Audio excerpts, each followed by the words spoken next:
Bueno, para mí, de manera muy personal, es una excelente experiencia. Primero, regresar nuevamente a España, además tener lazos académicos, tanto lo que he venido porque me formé también en la Universidad de Valencia, y esto ha permitido como un volver a crecer, generar alianzas, trabajo colaborativo con universidades como la de Barcelona, con el trabajo que Carolina viene desempeñando con este workshop con la Universidad de Málaga. Y entonces esto me ha permitido contar la experiencia desde Latinoamérica y cómo hemos venido enfrentando esta problemática de la COVID, de la pandemia, y qué ha significado una mirada desde Latinoamérica y cómo esto nos permite, con la experiencia aquí en España, poder generar investigación, generar trabajos, esfuerzos colaborativos que nos permiten retroalimentar ese proceso dentro de nuestro ámbito como académicos.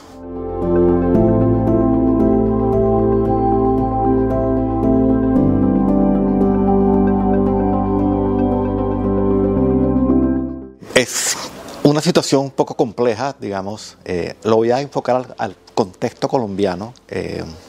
con la institucionalidad, porque generó desconfianza. Fue un momento político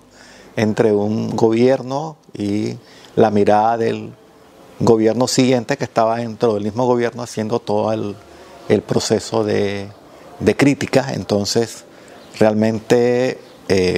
un sistema de salud frágil, y cómo tiene que dar respuesta al Ministerio de Salud, tiene que haber una respuesta desde el punto de vista del jefe de Estado, no tanto a las condiciones de salud, sino también a otras condiciones sociales que estaba generando la pandemia: el aislamiento, los problemas de tipo económico, el apoyo a las familias con menos recursos económicos, pasar a teletrabajo, que no estaba preparado. El sector educativo en primaria no estaba preparado para afrontar e enseñar desde la parte remota. Entonces, esto generó, porque teníamos condiciones de pobreza, niños que no tienen acceso a internet, o si el papá tenía el celular, les tocaba compartir un celular para que uno de los chicos se pudiese conectar, pero si habían más niños, esto generaba una serie de condiciones de tipo económica que en nuestros países no estaban preparados para poder ampliar una oferta económica o de tipo tecnológico para poder hacer frente a la pandemia y a la parte de educación, que salió muy mal librada en esta pandemia. Ese rezago de toda esta población escolar, esa primera infancia, frente a la parte de formación. Entonces, ¿cuáles son las consecuencias que tendrá esto más tarde? Realmente las tenemos que estudiar, valorar estos impactos que ha tenido en el proceso educativo, el proceso de socialización de estos niños. Y también desde el punto de vista sanitario, que se dejaron de prestar servicios, vacunaciones, control de crecimiento y desarrollo,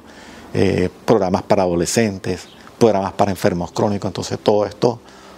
tiene un saldo negativo dentro de la organización del sistema. Y por otra parte, cómo pudimos aprender o desaprender prácticas, comportamientos, patrones de consumo, nuestra cotidianidad, las formas de enfrentar, más que todo, esta muerte. Realmente lo que enfrentamos ahí fue el miedo, la incertidumbre, la muerte. Entonces, ¿cómo nos tenemos que preparar? Y tenemos que, desde las academias,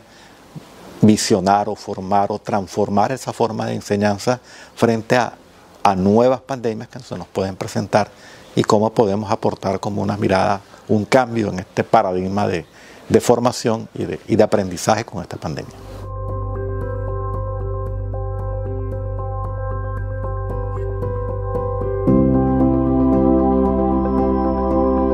En nuestro país no pasa como ustedes acá, que salud pública es como un paraguas y no hay como una fragmentación. Nosotros tenemos una fragmentación entre la epidemiología y la salud pública. Entonces son como dos trenes que van en distintas vías, porque la mirada del saludista está un poco más a lo político, por una parte, y por otro lado el enfoque de la investigación tiene un encuadre un poco más cualitativo, un poco más social, mientras que el epidemiólogo va a tener un enfoque más pragmático, muy de la causalidad. Entonces esto genera una visión en nuestro país muy diferente, mientras que acá la visión es integral. Entonces ya eso es por construcción social y académica. Entonces esto genera un poco de, digamos, yo soy saludista formado acá, entonces tengo la formación en epidemiología y salud pública, pero mi cabeza tiene una formación distinta frente a los que estamos formando en nuestro país. Entonces es un poco complejo, y esto fue lo que realmente nos pasó en Colombia con la parte de la pandemia, cómo lo presentaban o cómo estaban preparados los saludistas para dar respuesta a la pandemia y cómo estaban preparados los epidemiólogos para dar respuesta a la pandemia. Entonces fue complejo porque habían visiones como fármacos, las vacunas, el manejo de los pacientes, a la decisión, que es algo más complejo, a quién lo derivo a una UCI para ser intubado y a quién, pues, realmente tengo que decir, desafortunadamente, no se puede por X o Y o Z condiciones. Entonces, son condiciones que hacen pensar el rol de la salud pública, por una parte, el rol de la clínica y la condición arquitectónica y tecnológica que tienen nuestros hospitales, nuestros centros de atención para este abordaje. Y realmente es un desafío y lo que nos hace repensar cómo formar y cómo transformar la salud pública en nuestros países, con una mirada de 360 grados, es decir, mucho más comprometida, amplia, transformadora y con una visión de evolución y no una mirada muy segmentada.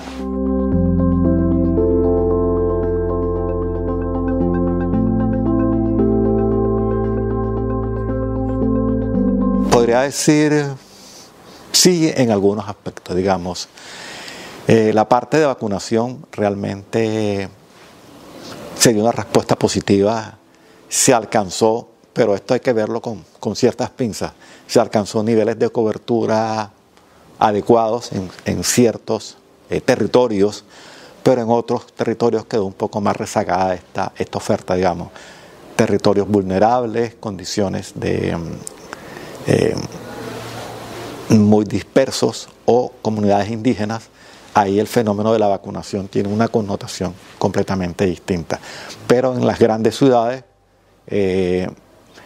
y donde los líderes, en este caso alcaldes o secretarios de salud, que tenían cierto rol de influenciar a su comunidad, tuvimos unos desarrollos diferenciales muy positivos frente a vacunas, por un lado, y la oferta que nuestro país en ese momento manejó, porque se pudieron ofrecer distintos tipos de vacunas con distintas plataformas, y esto permitió una oportunidad de poder, bueno, podemos salir si ya tenemos gran parte de nuestra población vacunada. Con la parte del manejo de fármacos hubo una serie de condiciones por qué tipo de fármacos, la presión de medios, y todo esto generó bastante confusión realmente, a pesar de que la evidencia estaba mostrando qué fármacos se podían utilizar, cuáles sí, cuáles no. Esto era muy complejo porque la presión social generaba que el médico le tocaba darle solución o darle respuestas a necesidades, no tanto, sí, médicas, pero también muy personales, muy de calmar esa ansiedad, esa angustia de las personas. Quedó desconfianza por parte del Ejecutivo de nuestro país en la forma como se manejó un poco la presión social, la parte política, ideas políticas en ese momento de partidos,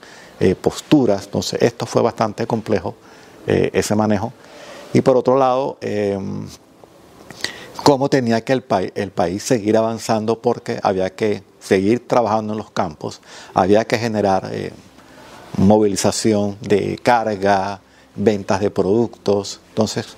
todo esto de mercado, negocios, comunicación, tenía que dar respuesta a las mismas fuerzas militares, seguir afuera. Entonces, todo esto, cómo nos ha servido para visualizar, ver y transformar las instituciones, y también los que le pusieron como el pecho a la pandemia, que serían todos los transportadores, el equipo de salud, que realmente, y fuerzas militares, que eran los que estaban en la calle. Entonces, realmente se dio una mirada un poco distinta, pero realmente esto hay que retroalimentarlo por una parte con investigación, por otra parte recoger todas esas voces y que esto no se pierda, que esto quede como memoria viva para poder transformar y poder irnos creciendo un poco desde el punto de vista de lo que nos ha pasado y cuál sería nuestro futuro, es decir, cómo enfrentar esa incertidumbre, esos modelos que tenemos económico, político, social, y cómo ir transformando nuestra propia sociedad.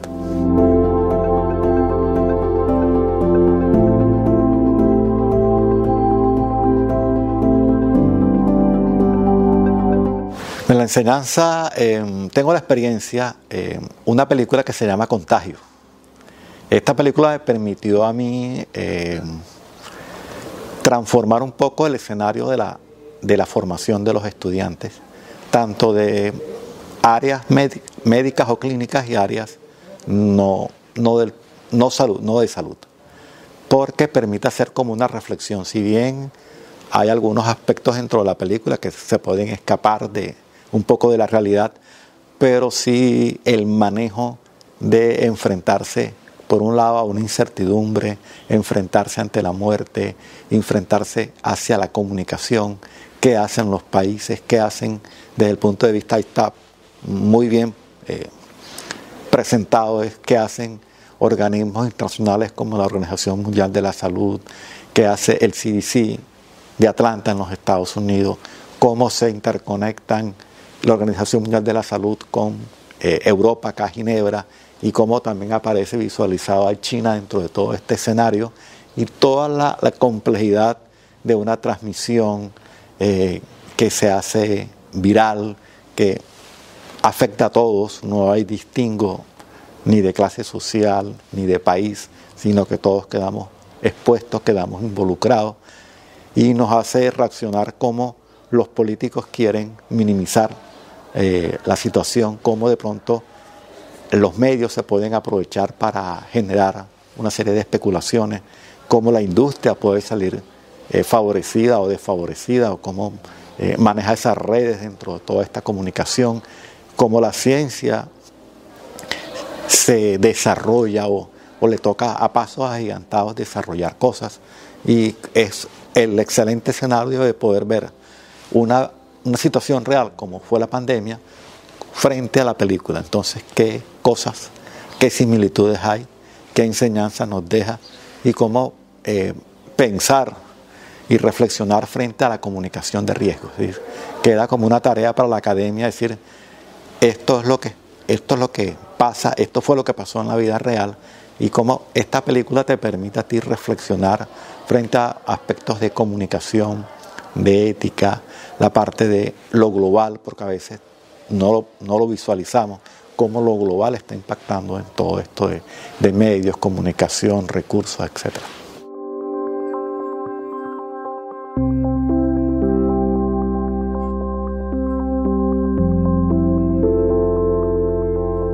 el trabajo que hicimos, que ahí me acompañó Carolina Moreno y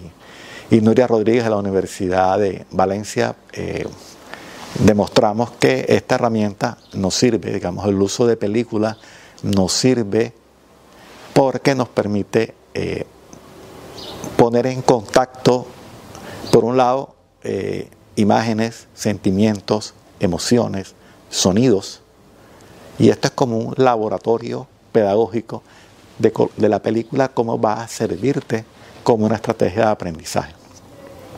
Los estudiantes y las personas que han estado expuestas a este tipo de estrategia pedagógica, hice un taller en Chile, vine acá a hacer la primera parte de la adaptación de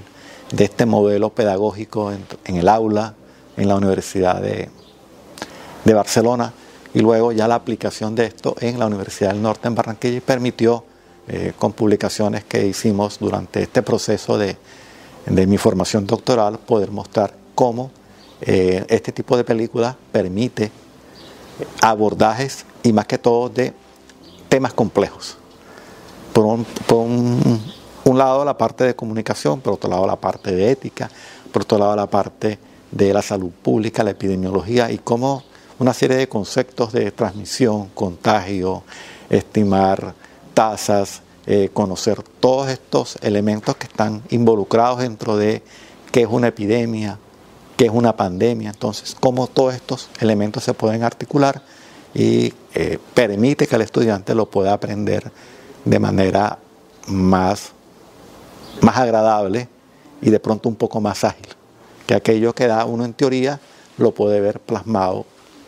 bajo una cinta comercial que permite un proceso de aprendizaje. Claro, ahí el docente tiene que saber colocar los elementos claves para cerrar y aprovechar esta plataforma para poder hacer una adecuada enseñanza. Entonces eso permite transformar mundos realmente.